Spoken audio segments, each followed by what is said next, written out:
So today is basically product roadmap, right? Now in product roadmap, we now understand that there's something called prioritization.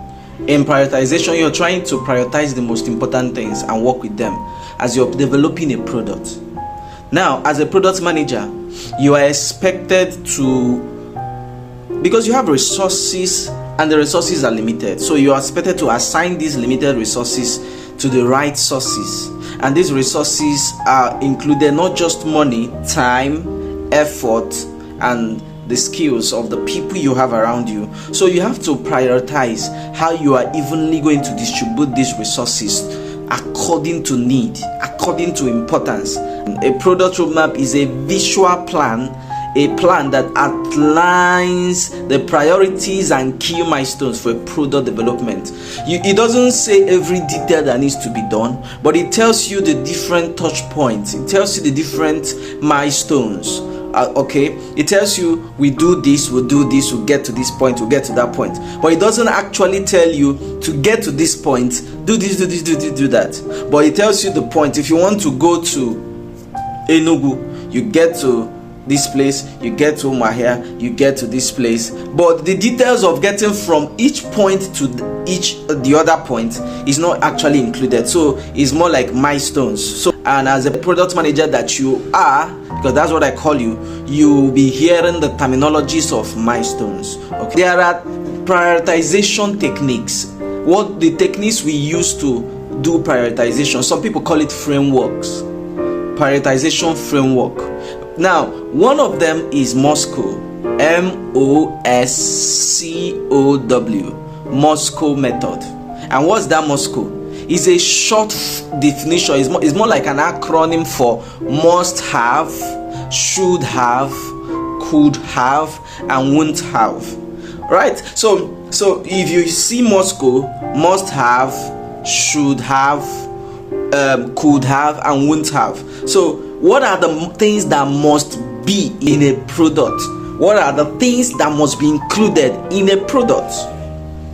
That's the must have. These are the things that must be basic. For example, in a landing page, what are the things that should be there?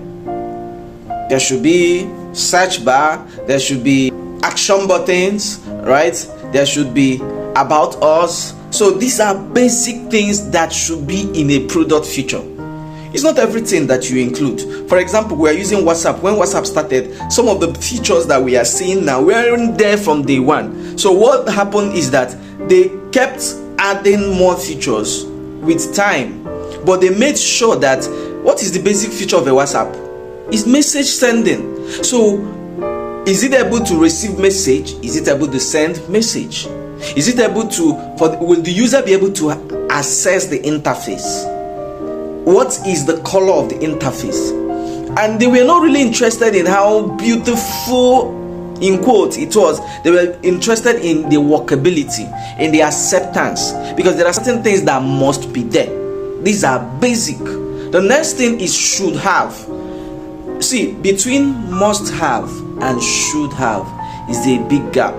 Should have are things that they are not too much of a need for that to work, but it should be there, right? It should be there. So, for example, when WhatsApp started, there was nothing like voice messaging. I think it was either this year or last year or so that they added voice messaging, where you can use your voice and tap whatever the button, and then you're able to deliver a message with voice. You see that this is not a must have, it's a should have. So you see that those should have can come later. So in any product that you are spearheading as a product manager, you should be able to determine what are the must haves and what are the should have. And most times when you're launching a product, the first things that should be in an MVP, minimum viable product of that product, is the must haves should be there. So the next thing we have is the could have. What are the aesthetics, things that could be there, right? What are the things that could be there? For example, status, putting status, right? For example, having different colors for your status. These are could be there, could be, could have. So you're now beginning to see the order of importance of each of these features, right? I mean, when we started, when Learn Factory started, it wasn't like this. It wasn't like this. You see, the food you're eating now as a student is a could have, because when I learned, it was not a must have. When some other people who are your tutors now learned, it was not a must have. You know why? We provided those things for ourselves. But now the government is saying if someone is learning, they should be able to eat, right, and not be hungry. It's a could have. It's a could have, right? These are things that are also good to have. For internet is a could have. It's not a must have, because you can provide internet for yourself. So are you seeing, if you go to a hub and go and pay to be in a hub, do they provide internet for you? Do they provide laptops for you? Do they provide food for you? Are you not the one that provide all these things for yourself? So you see, the most basic things is that they provide a platform for you to learn and provide the expertise to teach you, and then the environment and every other thing, you do it for yourself. Now the next thing there is the won't have. What are the things that shouldn't be there? These things can be there, but not now. So at times what we do is to put it for the future. They are not necessary to be there. They are in the category of won't haves. So we are talking about the framework called Moscow framework. Now the next framework we want to talk about is the RISE framework, the RISE scoring. RISE framework, it stands for reach, impact, effort. Okay, the first one is reach, the second one is impact, the third one is confidence, the fourth one is effort. RISE. If you don't remember anything, I know you remember RISE. So the reach is talking about what is the level of the impact it will have. The reach, how many people will this future that we are going to add affect?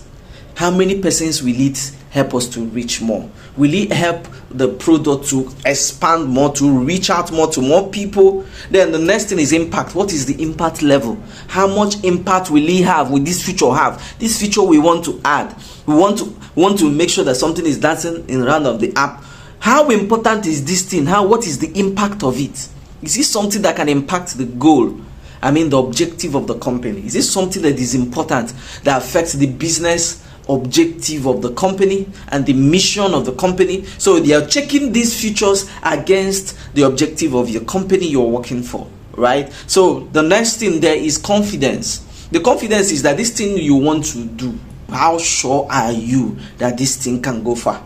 How sure are you of your estimate reach and impact? That's the confidence. How sure of your estimate reach and impact? Remember, the first one is reach, the second one is impact. So the confidence here is that how sure are you that this thing, the reach and the impact of this thing, that's what gives you the confidence. So your confidence score is as a result of the rate of the reach and the impact of that feature you want to add in that product. Okay, when I'm talking about product here, it can be a digital product, can also be something that's not a digital product. I mean, you can be a product manager for a bank, you can be a product manager for a shoe company, you can be a product manager for any company, right? So these things are not necessarily going to be digital. So effort. Now, when we are talking about effort, remember, talked about reach, impact, confidence, and effort, RISE. So effort here talks about what are the resources, the time, what is the strength, the time, and the resources needed to make sure. For example, you can bring up a feature you want to add in an app that you are spearheading as a product manager, and it will take us 1 year to include that. Now if it takes us 1 year to include this feature and takes us to hire another back-end engineer, front-end engineer to work that feature, are you sure of the impact? Is this something that will generate the company business objective? Is this something that will generate them money? Is this something that will give them the objective that they want? So these are the things you measure it against, right? Okay, so that apart, the next model, so we are talking about Moscow, RISE, and Kano model. Kano, like Kaneo. Okay, the man, his name is Professor Noriaki Kano. That's his name. He's not a Nigerian. Noriaki Kano. He's not a Nigerian.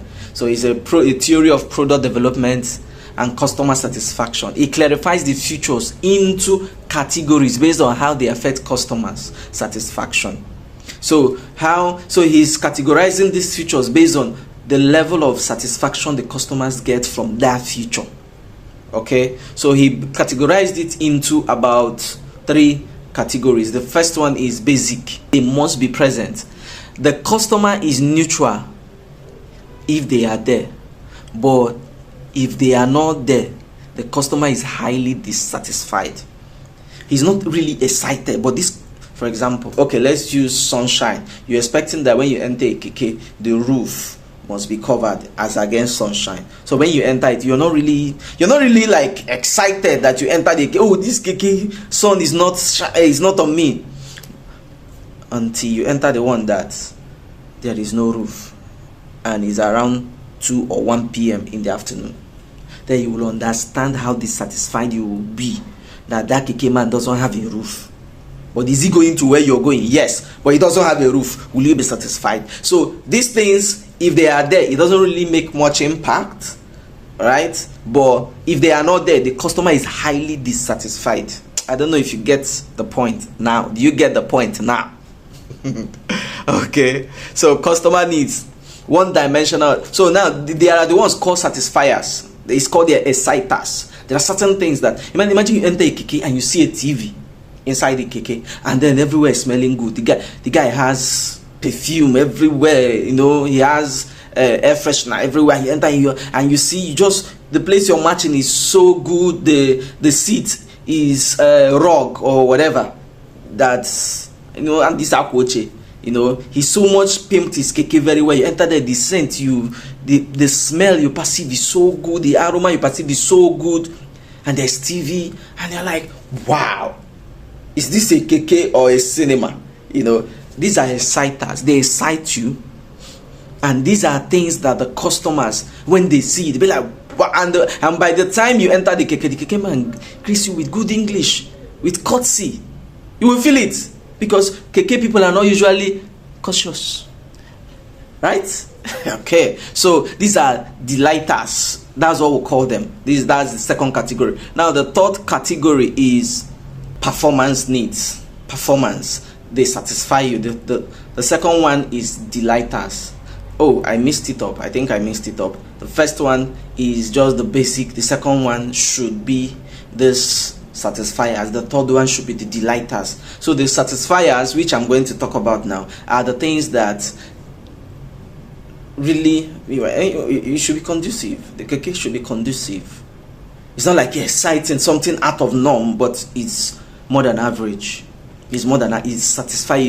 It's not this one that they are moving and they enter a free station, buy 1 liter, and before they reach where they are going, the 1 liter has finished, and they enter and buy another 1 liter. So they enter the place is so conducive, and you are okay, and you feel more than satisfied. You're just satisfied with their services. Now the third one I wanted, which I talked before, was the delighters. There are things that make you excited about a product. Have you bought a product, you got instantly excited, wow, or they got you a phone and you measured it with other phones, you'll be like, wow, so this phone can do this. Those are delighters. So we have the basic, the things that if they are there, you are fine, but if they're not there, you are extremely not satisfied. The second ones are the things that are okay, satisfiers. They satisfy you, right? The third one are the delighters. They really, really delight you. I don't know if you have a question, drop it on the comment section. Okay, so these are the 3 basic framework that we use to create prioritization in product management. So now there are tools for creating product roadmap in product management. So one of the tools is Trello, and that's one of the things we're going to do in class. When I come, we're going to install it, we're going to use it. Trello is one of the tools. We have Notion, it's also a software. There's also Jira, right? All this software. There is also Miro, there is also Aha, right? So these are different softwares that we can use to create a roadmap for a product. Remember, what is this roadmap? From point A to point B to point C to point D, you are creating a roadmap that the product will go through. And when you're creating this roadmap, you're using tools and you're using frameworks to make sure that you're not just creating anything, you're creating them according to the satisfaction that the customer needs. I don't know if what I said made a lot of sense to you, but this is our class for today. I'd like us to go through it, ask questions, share it with people, even in B. Let them go through the class too. Share it with your friends. Share with other people that are in our class. Let them go through it. I will be with you on Wednesday and live and direct. Thank you.